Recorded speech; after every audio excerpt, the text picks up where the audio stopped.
حسين الشيخ وعلي حسين الشيخ وعلي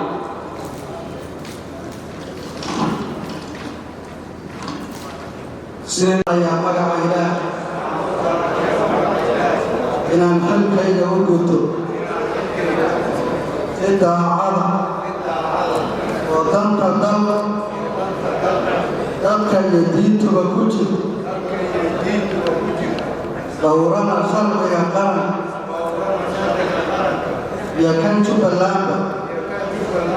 وبالله التوفيق.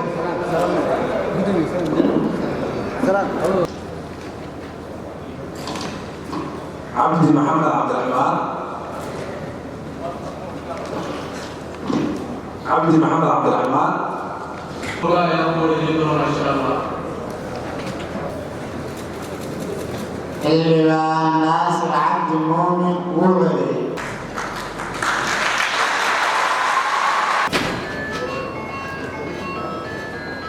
خذ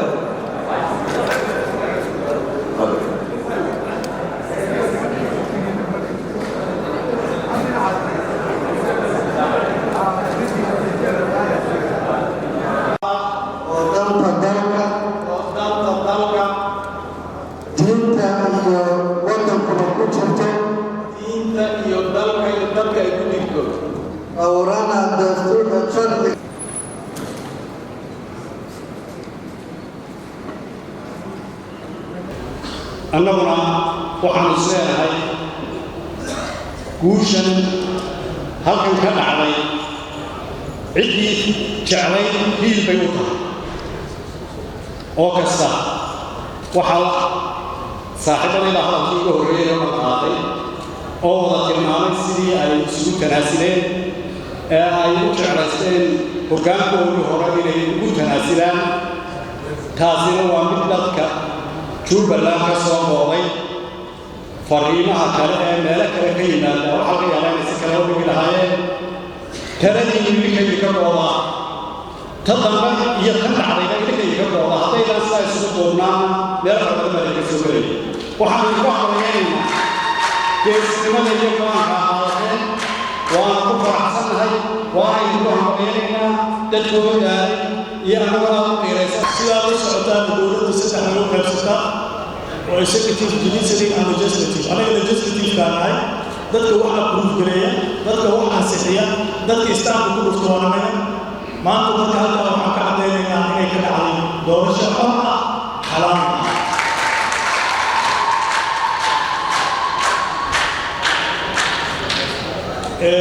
shalay markaan hadlayay waan xamaasooday xoogaa xamaasadda ay gashay xamaasadda wax kale mee waxaa la yaabaa the goodwill of the people dadkaas siday u rabaan nabad iyo maamul iyo wax hogaamin kale siday u ooman yihiin ayaa runtii shalay aad looga xamaasooday marka taasna waxay caddaynaysaa inay rabaan dadkan inay hor u socdaan inay nabad jecel yihiin halkan ka caddeeyo inay ka dhacday Jubbaland doorasho xor iyo xalaal ah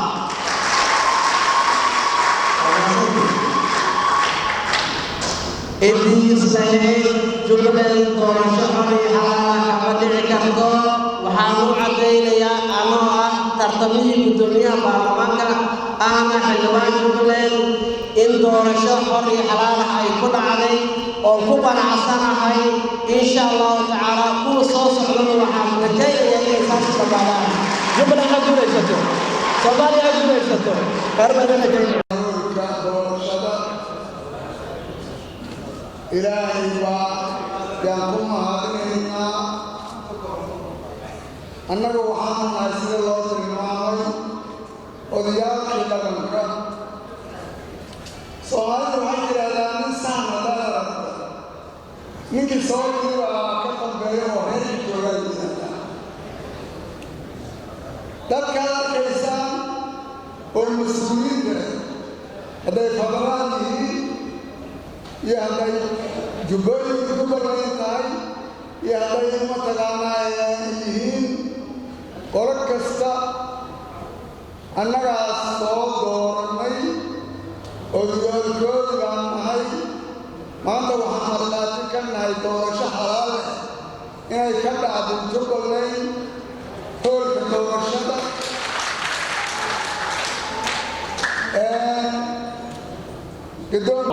magaca baarlamaanka Puntland mudane Puntland waxaan maanta markhaati ka ahaa inay halka ka dhacday doorasho ku dayasho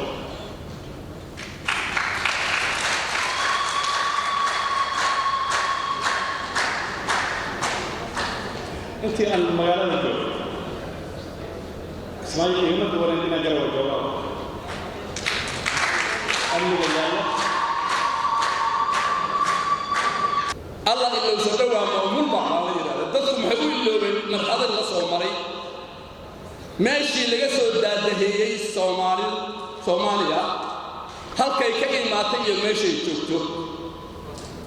ninkii dabco inuu dib u celiyo waa damiir laaw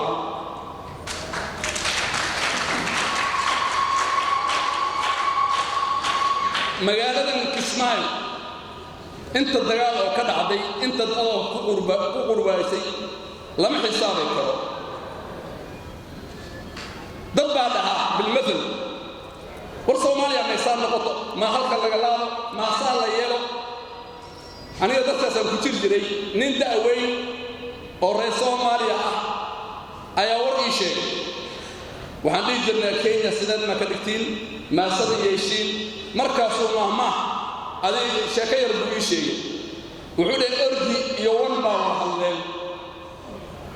wankii baa yidhi ordiyo markaan xaasaska intayno ma qaydina adi maxaad qaydaysaa oo u guraysa maa tartiib dhamaysatay markaasuu waa dartaada oo nasiibkaada xaas ku ogol ayaad qabtaa nin Kismaayo joogo oo halkan weliga ay al-shabaab u fadhido shaqo weyn baa laga sugaya arrintiisa ma fududo waxaa la rabaa arrin weyn la qabto marka waxaan leeyahay Soomaaliya waxaan ka doonaynaa inay hor u socoto nin walba meeshuu kabo meeshii kale inuu ninka kale gaarsiiyo in dib loo noqdo dooni maayo reer Jubbaland aad iyo aad u mahadsantiin horta siyaasad lisku ogolaan weligeedna ma jirto laakiin inta badan baa guusha qaadata oo wax wada oo socota maanta waxaan shahid ka ahaa anigoo matalaya reer FD baarlamaankii Jubbaland doorashadii gudoomiyaha in ay maarta si xalaal u dhacday